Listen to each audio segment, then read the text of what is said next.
Esto es El Desarrollador, un programa pensado para vos que necesitas estar informado y actualizado sobre los últimos movimientos y cambios del mercado inmobiliario y el real estate. Así comienza el programa de hoy.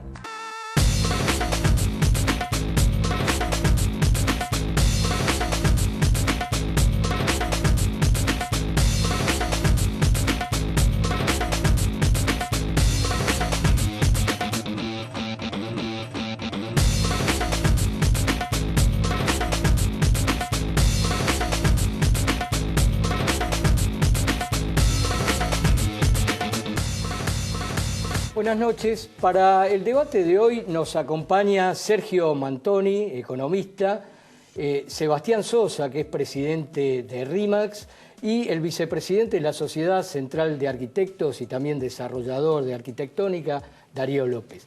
Bueno, muchas gracias por acompañarnos. Gracias. Y para entrar en tema y entrar en debate, es muy importante para el sector inmobiliario saber qué va a suceder con la economía.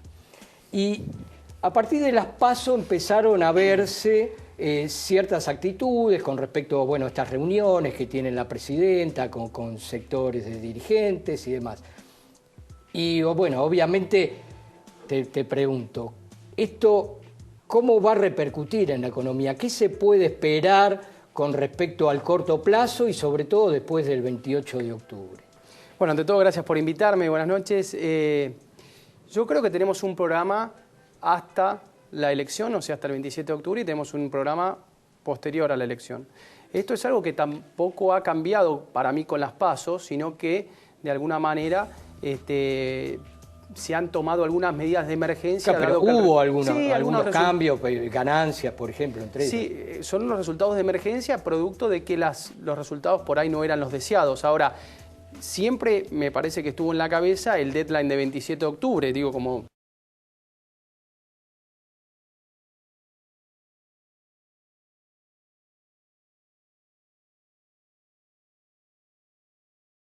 se estarían produciendo de manera más fuerte, y no en el sentido que los vimos últimamente, porque los cambios que hemos visto últimamente justamente apuntan a la erosión de las finanzas públicas, y el gobierno tiene un problema de déficit fiscal sin financiamiento externo. O sea, yo pienso que después de las elecciones va a haber un endurecimiento fiscal, y lo que hemos visto con las últimas medidas es todo lo contrario. O sea que podríamos esperar. O sea, hay sectores dentro de lo inmobiliario que aspiran a una flexibilización de lo que son las restricciones cambiarias. ¿Esto podemos esperarlo? Mira, el problema que tiene el gobierno, es decir, tiene varios problemas, ¿no? Pero los problemas más fuertes vienen por el lado fiscal y por el lado monetario. Por el lado fiscal tiene un déficit fiscal enorme. El año pasado es la primera vez desde el año 1996 que la Argentina tiene déficit primario. 1996, no lo tuvo en los peores años. ¿Qué es déficit primario? Ingreso corriente inferior al gasto corriente. Cuando uno le mete el tema de la deuda, los intereses de la deuda, aparece el número fiscal. Ahora, sí es cierto que en el pasado, como en el año 2001, en el año 2012, hemos tenido déficit fiscal, y ahora tenemos un déficit fiscal bastante complicado, similar a muchos malos momentos de los 80. Ese déficit fiscal fue, en vez de financiado como en otras partes de la historia, fue financiado con emisión monetaria. Esa emisión monetaria espuria es la que generó la inflación sostenida en estos últimos 6 años, bien larga, por encima del 20%. Ahora tenemos el problema fiscal, tenemos el problema monetario y el problema de inflación, que apareció como de alguna manera, en alguna medida, como una respuesta, ¿sí?, al problema original, que es el problema fiscal. Ahora, todos estos problemas van a tener que ser atendidos, porque en la mentalidad de la gente se ha de alguna manera marketingado, si se quiere la expresión, de que los ajustes uno como hacedor de política puede ignorarlos o puede no producirlos, y eso es tan falso, digamos, como una moneda de 20 pesos. O sea que va a ser difícil que a partir de octubre, digamos, haya una flexibilización importante, sobre todo en este tema, que es el que, digamos, atañe de manera directa. Todos obviamente son importantes, pero que el tema cambiario, que hoy por hoy es una de las preocupaciones, accesibilidad al dólar, va a ser difícil ser optimista. Fíjate el problema que tenés. Imponen el cepo cambiario porque tenían problemas con las reservas y se les estaban fugando. En el año 2011 se fugan aproximadamente 5.000 millones, número grueso, atrás sobre eso 5.000 millones se pierden de reservas. Al año siguiente, producto del cepo, no fue un año positivo, se perdieron 3.000, pero se perdió menos que antes del cepo. Claro. En lo que va de estos 8 meses del 2012 se pierden 6.600.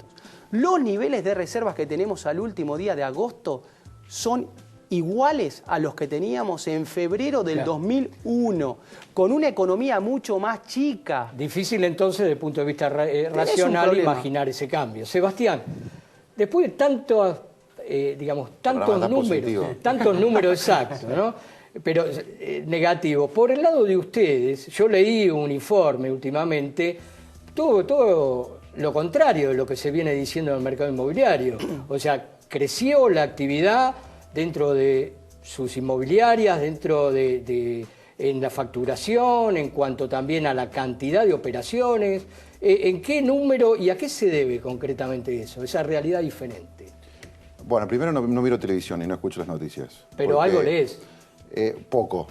Leí algo, digamos, viniendo para acá, cosa de poder responderte inteligentemente.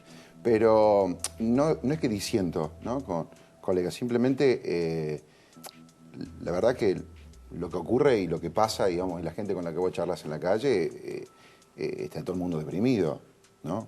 O sea, hay gente que la está pasando mal. Nosotros buscamos, digamos, de generar nuestras propias oportunidades y posibilidades. Cuando anunciaron el CEDIN, hace ya un tiempo, había muchísima expectativa, en términos generales de repente, ¿no? Tanto por parte del gobierno como por mucha esperanza también depositada del sector inmobiliario. El sector inmobiliario, exactamente. Mucha gente que realmente salió a buscar, a decir, mira, nosotros aceptamos CEDIN. Nosotros buscamos, digamos, de alguna manera no estar a la expectativa de lo que está ocurriendo afuera, sino realmente de uno estar viendo cómo tiene que ajustarse. Las cosas cambian continuamente. Esa es la realidad. El mercado. ¿Y ustedes cómo se ajustaron concretamente como para que, digamos, los números de RE/MAX sean diferentes de los del... Yo escucho mucha gente que dice que, por ejemplo, en este momento no se vende nada, ¿no? Exacto, o sea, los números, por otro lado, de escritura, ratifican esto. Hay una caída concreta. Hay una parte que es verdad de esto, José. Si vos me llamás por teléfono a mí, o supongamos, no a mí, repite, yo no estoy en la venta, ¿no es cierto? Yo laburo en la oficina corporativa, pero si vos, alguna de las personas que trabajan en esta empresa, vos le decís, mira, me gustaría vender mi casa, el valor de hace un año no es el valor de hoy. Si vos no querés aceptar eso, tu propiedad no se va a vender. Entonces yo creo que lo que pasa por parte de muchos de los profesionales inmobiliarios es no querer de repente el trabajo de educación o de docencia, de hacerle entender al consumidor final de que las cosas han cambiado. Entonces, si de repente yo quiero hoy $100.000 de los de hace un año, ¿no? Y yo pensaba $100.000 hace un año, no son $100.000 de hoy. El precio también del ajuste varía en función. O sea, las propiedades de realmente mayor margen, ¿no es cierto? Propiedades por encima, por ejemplo, de $200.000 han caído más que las propiedades de repente de $90.000, $80.000. ¿Y se puede poner un número, un porcentaje general, aunque sea de, es muy general, de caída? ¿no? Exacto, ¿no? Pero yo me animaría a decir que propiedades por debajo de los $100.000 estarían entre el 10 y el 5, por ejemplo, y propiedades por arriba, ¿no es cierto?, $150.000 puede estar entre 10, ¿no es cierto?, y 20%. Ese ajuste ha habido. Nosotros vendemos más usado que nuevo, de hecho, lo cual también es bastante distinto a lo que mucha de la gente dice. O sea, mucha de la gente en el sector inmobiliario dice... Lo que se está vendiendo hoy son inmuebles a nuevo. estrenar o que están en construcción, claro. Exactamente. Nosotros manejamos 80 y pico %, te diría que lo que nosotros manejamos es usado. O sea, básicamente, digamos, funcionó o viene mejorando para ustedes a partir de una política diferente en cuanto a la tasación de los inmuebles. Nosotros llamamos análisis comparativo de mercado, porque la palabra tasación es muy vaga. O sea, me tasaron la casa, me dicen, ¿cómo le tasaron su casa? No, vino acá un señor, ¿no es cierto?, y se llamaba José, y me dijo que mi casa vale $100.000. Bueno, José hubiera actuado de otra manera. José en este caso hubiera actuado... Pero vos, obviamente que es tu madera, José, Sí, pero, sí. o sea, entonces yo le digo, pero entonces no le tasaron su casa. Usted lo que le dijeron, usted le dijeron lo que usted quería escuchar. Tasar o hacer un análisis comparativo implica traer comparables, ¿no es cierto?, medir su propiedad. Entonces la gran mayoría lo hace por teléfono, las fotos se las mandan por email, o sea, vos sabés perfectamente, lo sabés mejor que yo. Entonces, ahí es donde se genera todo este vicio, yo creo, que contamina el mercado.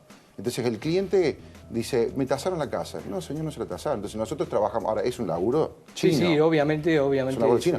Porque ¿cuál es la queja más común? común dentro de la empresa nuestra también? Es cuando vos le estás diciendo a la persona, hagamos las cosas bien, ¿cuál es la queja más común? Después atrás mío viene otra persona que le dice al cliente que la casa vale el 20% más y obviamente ¿a quién se la vas a dar vos? Claro, ese es el tema que se viene. Darío, concretamente, dentro de lo que es a estrenar, dentro de los proyectos que ustedes están manejando, que están en construcción, ¿notaron que, digamos, incentivo por parte de gente diferente o por el contrario, contracción? Sí, no, con el tema del CEDIN hubo un movimiento de interés y se concretaron algunas operaciones. ¿Ustedes pero concretaron? no por CEDIN, digamos, no. Pero eso muestra un poco también que es un tema de clima, ¿no? De sensación económica que está pasando en el mercado inmobiliario, porque la gente el dinero lo tiene, no tiene dónde invertirlo porque no hay otra oportunidad y ha consumido, o sea, nosotros estamos trabajando en el interior y la gente ha viajado. ¿En qué plaza en el interior? Y en San Nicolás, por ejemplo, y la gente compró el año pasado,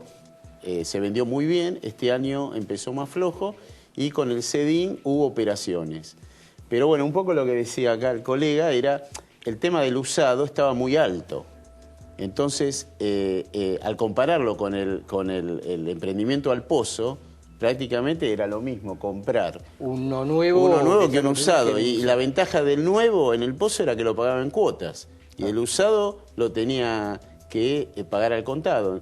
Con el tema de bajar esta valorización del usado que bajó de precio, empezó a haber operaciones de venta de usado que estaba muy parado en un momento. Ahora, nosotros estamos vendiendo en pesos, ya pesos directamente. Antes del problema de la divisa. ¿Y qué es lo que la gente tiene? O sea, la gente... Ustedes en peso con departamentos, o sea, o en obra, que están en obra o departamentos a estrenar. En departamentos usados, ¿se puede especificar, Sebastián? ¿La gente lo acepta? Depende de qué le llamamos especificar. O sea, ¿qué vale tantos pesos? La propiedad en vez de valer $100.000 vale cosa que yo te pague de repente tantos pesos, pero lo que tiene que cambiar de repente, creo que lo que el gobierno apunta a cambiar no es la moneda física en la que vos ejecutás la compra, sino la forma de pensar, ¿no es cierto? O sea, una va de la mano de la otra. otra, ¿No es cierto? Eventualmente. Pero yo creo que el interior prácticamente piensa en pesos, yo creo. O sea, la gran parte del interior piensa en pesos. En la capital federal y Gran Buenos Aires es otra historia, ¿no es cierto? Y se siguen viendo dólares. Y yo creo que es la referencia, independientemente de la moneda que utilices, es el dólar. Pero acá también me parece que, si me permiten una cosita, por lo menos mi punto de vista es... En la Argentina hay 40 millones de habitantes, 10 millones de hogares, más o menos si dividimos por 4 integrantes en cada hogar. En la Argentina se hacen alrededor, vos sabrás quizás mejor que yo estimo alrededor de 300.000 escrituras al año en todo el país, ¿no es cierto? Creo que hoy estaríamos en menos. El menos, hoy, obviamente con un mercado deprimido. Pero vamos a hablar de un término medio, vamos entre 250 y 350.000. Si vos salís de la Argentina y te vas a un país como, por ejemplo, Portugal, que tiene la cuarta parte de la población que tenemos nosotros, ellos, ¿no es cierto?, con esa cantidad de personas, hacen más operaciones que hacemos nosotros. En la Argentina, la compra y la venta de una propiedad está reservada para el 7, el 8% de la población. Claro. Esa es la realidad. Entonces, yo escucho mucha gente que cuando habla de comprar o vender una propiedad, lo está haciendo desde un punto de vista simplemente como para, digamos, lo está haciendo para ganarle a la inflación. Y eso es lo que muchas veces promueven los mismos inmobiliarios. No está visto como se ve en otros lugares, que es el lugar donde vos te vas a mudar, vas a mudar a tu familia. Y para ese tema, por ejemplo, desde el punto de vista económico, hace falta que haya certidumbre, ¿no?, en distintas variables, como para poder conseguir que el usuario de una vivienda pueda acceder a la compra, ¿no? ¿Cómo lo ven ustedes? Para que haya certidumbre tienen que haber un montón de cosas, pero yo diría como en primera medida, un horizonte, una idea de base a donde se quiere ir. Y me parece que ahí es donde no coincido con alguna de las cosas, es que el gobierno para mí no tiene una estrategia respecto al mercado inmobiliario. El gobierno tiene simplemente, siempre se ha manejado, y esto es algo que mucho se ha valorado en los últimos tiempos, pero ya hace años también, respecto de que el gobierno tenía una política hacia el fin de semana, una política de corto plazo. La sumatoria de políticas de corto plazo no te llevan a este lugar. no te llevan a un lugar próspero, perdón, te llevan a este lugar. Cuando vos tenés políticas de corto plazo, lo que tenés posiblemente es políticas que se vayan a hacer contradictorias semanalmente. Y a vos como país, es lo que trabaja Alemania, es lo que trabaja el Reino Unido, es lo que trabajan los Estados Unidos, es lo que trabaja Suiza, es lo que trabajan todos los países serios del mundo, tienen políticas 30, 40, 50 años. Claro, políticas de largo plazo Sí. y todo. Bueno, voy a ver ahora a Graciela Ocaña, que es diputada nacional, ¿no? Y bueno, Sí, legisladora, ¿qué tal? también candidata a legisladora. Candidata, por ahora candidata. Bueno, Graciela, concretamente, ¿por qué la vivienda parece que no está dentro de la agenda política? Porque, digamos, es un tema de mediano y largo plazo, digamos. Uno cuando fija una política de vivienda no lo puede hacer para 2 días, ni lo puede resolver en 2 días. Entonces, muchas veces la política argentina no interviene en estos temas que abarcan más de un gobierno, pero que abarcan también la problemática de millones de argentinos que hoy no pueden acceder a la vivienda, digamos. La verdad que prácticamente desde hace más de 10 años no hay una política de créditos para la compra de viviendas ni de construcción de viviendas populares que signifiquen poder acceder. Las personas que hoy necesitan una vivienda terminan alquilando y bueno, me parece que esto es lo que hay que discutir, como que hay que discutir varias desde las políticas de la Argentina para el mediano y largo plazo con acuerdos entre todas las fuerzas políticas. Creo que hay muchos instrumentos que pueden hacer posible esto que genera mucho trabajo. Y lamentablemente el gobierno en los últimos 2 años, lo poco que había, digamos, tuvo un retroceso enorme más allá del plan Procrear y más allá de algunas líneas que algunos bancos tienen, como por ejemplo la línea que tenía el Banco Ciudad.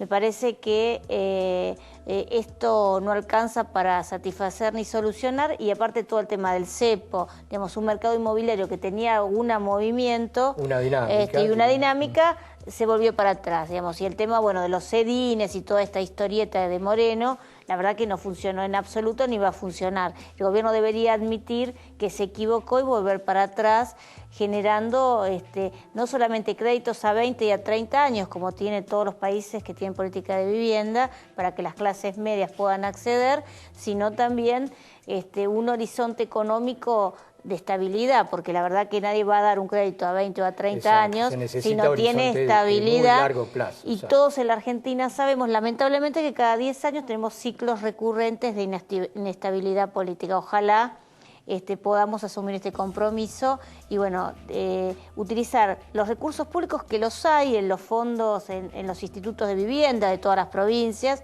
pero que también a veces una casa construida por esas instituciones sale 2 o 3 veces lo que le cuesta a un constructor Claro, es un problema normalmente. de quién lo financia y cómo se financia hacia la Exactamente. demanda final y demás. Graciela mencionó el tema del CEDI, ¿no? Concretamente, ¿ustedes qué les parece? ¿Se debe insistir con el CEDIN, con una prórroga del CEDIN, o sería mucho más, digamos, provechoso reconocer que no funcionó y que hay que buscar otros mecanismos más de largo plazo y profundos? Con Sebastián, con la mano en el corazón, ¿has visto que el gobierno reconozca alguno de los errores que ha cometido en 10 años?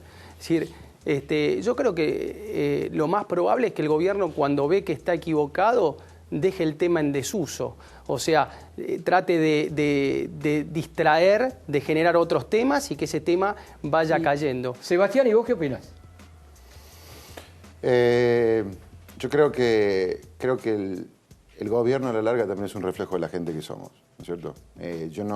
Yo también creo que realmente uno debería admitir, pero yo creo que hay un montón de gente que no admite cosas, con lo cual el gobierno no es el único que debería admitir cosas. Y con el CEDIN, Darío, pero el CEDIN, concretamente. yo me voy a decir, el CEDIN es un parche, digamos, a una situación. Yo comparto plenamente lo que dices. El CEDIN es buscar de solucionar a corto plazo. Pero entonces, Pero hay muchos... ¿convendría a mí me parece prorrogarlo o tratar de insistir pero pasa por que otro camino, crédito hipotecario? Que creo que, como bien decía ella, uno inicia muchas veces en su administración cosas que también las quiere ver completar. Entonces, de repente, a veces tiene que venir una persona con realmente una actitud de servir a la gente y no llevarse de repente la gloria, que yo creo que no es solamente un tema de esta administración, sino realmente tenemos una historia larga de eso. Yo creo que tenemos que tener política porque va para largo esto realmente que quiero hacer cambio. Y no de repente decir, bueno, voy a parchar las calles, voy a hacer esto, que es algo que puedo yo completar y terminar, ¿no es cierto? Y que de repente se puede llevar el crédito la persona que continúe después de mi lapso, ¿no es cierto? Darío, Sí, el CEDIN. No, yo creo que ¿Hay que prorrogarlo o no? Yo creo que hay que prorrogarlo porque es una medida más, no es la solución y los hechos dan, pero bueno, ayudó en algo. O sea, obviamente, igualmente estuvo lejos, ¿no? Lejos de la perspectiva inicial. ¿Cuántas operaciones han hecho usted, por ejemplo, con CEDIN? ¿Cuántas Una operación. Una operación. Pero hemos vendido por el CEDIN. O sea, el CEDIN lo que hace es tracciona de repente el interés de manera indirecta, pero, ¿no? Llamar de interés. Bueno, pero digamos, tal vez justamente hay que ir más hacia lo del largo plazo. ¿Se puede? Crédito hipotecario. La verdad es que antes del CEDIN, antes de las medidas del cepo, el mercado inmobiliario tenía un desarrollo propio, pequeño, digamos, no había crédito, pero bueno, había personas que tenían una movilidad de cambio de casas y todo lo demás, que creo que desapareció con todo esto. El CEDIN no recuperó esto, que era creo que el objetivo del gobierno. Yo creo que sí, hay que crear líneas y trabajar en esto, es decir, vamos a generar expectativas, porque acá el problema, la verdad que todos sabemos que es, yo puedo dar una línea de crédito, tener un buen, una buena tasa de interés, y plazo, pero el problema es cómo hago el ajuste, digamos, cómo hago la indexación. La economía argentina prohíbe la indexación, que en una economía inflacionaria, en otros momentos de la historia, en los 70, bueno, permitió igual incentivar el mercado inmobiliario y la construcción. Esto hoy no lo podemos hacer, bueno, ¿cómo podemos recrear algún tipo de posibilidad? Porque la verdad es que el mercado no se va a mover si no hay créditos de 15 o 20 años, porque son imposibles de repago para cualquier familia, para cualquier joven que quiera tener su techo. Y hoy es un problema social muy grande, hay muchas familias que no pueden conformar su propia entidad, viven en las casas de los padres, y creo que esto Eso lo recogen ustedes de la charla con la gente, la gente le transmite esta preocupación que tiene que ver con la vivienda. Una preocupación muy grande, aparte siente que cuando paga su alquiler está pagando, por supuesto, por un servicio, que es el servicio de la vivienda, pero siente que está como ese dinero por ahí podría pagar un crédito, con un poco más un crédito, y podría tener su propia casa, que es muy importante para muchas familias, ¿no? Muchas familias que no tienen tampoco salarios bajos, porque por ahí hay, entre las dos juntan 10, 12 mil pesos, que no son, digamos, salarios estamos hablando de la clase media baja, sino de una clase media, y aún con esas condiciones hoy no pueden acceder. Después les voy a preguntar acerca de la cotización del dólar actual, si eso, digamos, compite con lo que es una compra inmobiliaria o no, pero antes vamos a conocer la opinión sobre el dólar de Jorge Altamira y Pino Solanas.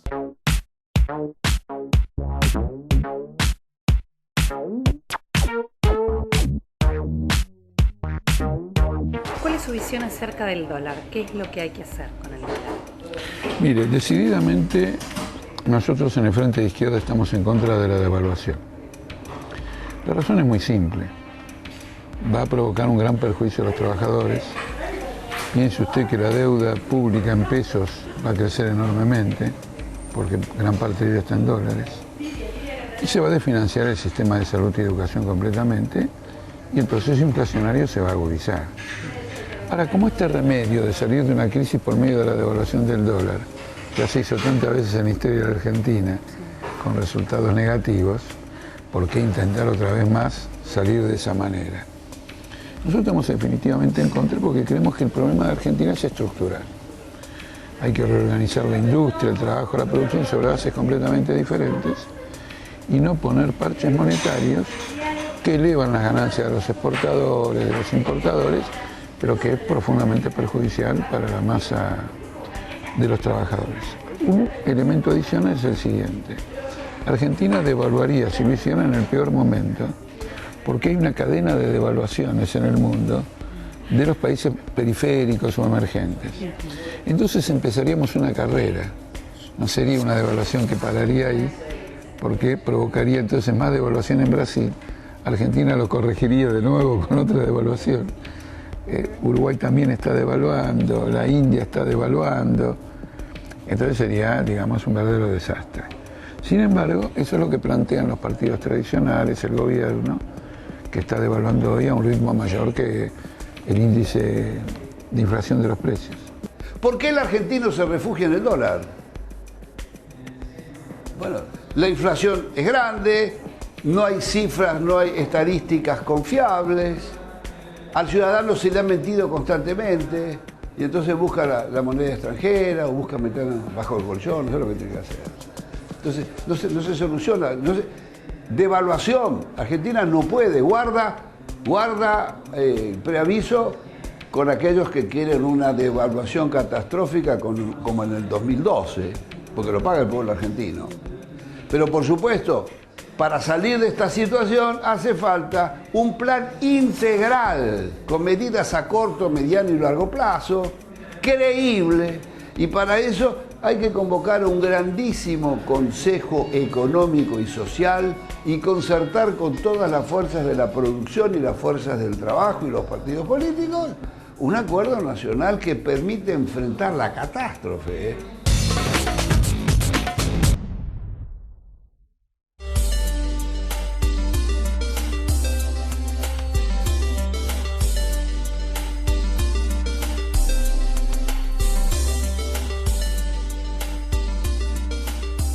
Hudson Park, www.hudsonpark.com.ar.